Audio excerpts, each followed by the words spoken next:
আমরা আছি শামুকছড়িতে। আজ আমরা যাচ্ছি ঘিলাছড়ি নামক একটি জায়গায়। এটি মূলত গাউখালী উপজেলারই একটি অংশ।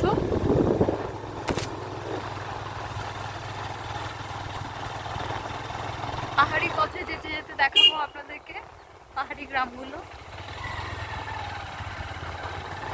আমরা আছি বাইকে।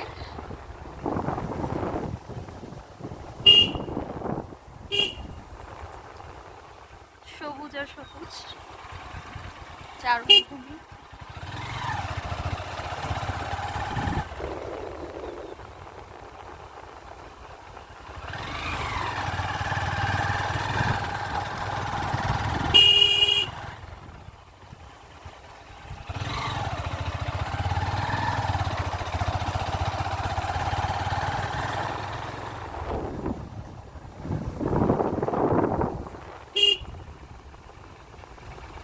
দূরেও পাহাড় দেখা যাচ্ছে।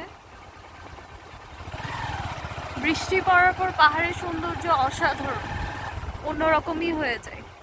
চারদিকে শুধু সবুজ আর সবুজ।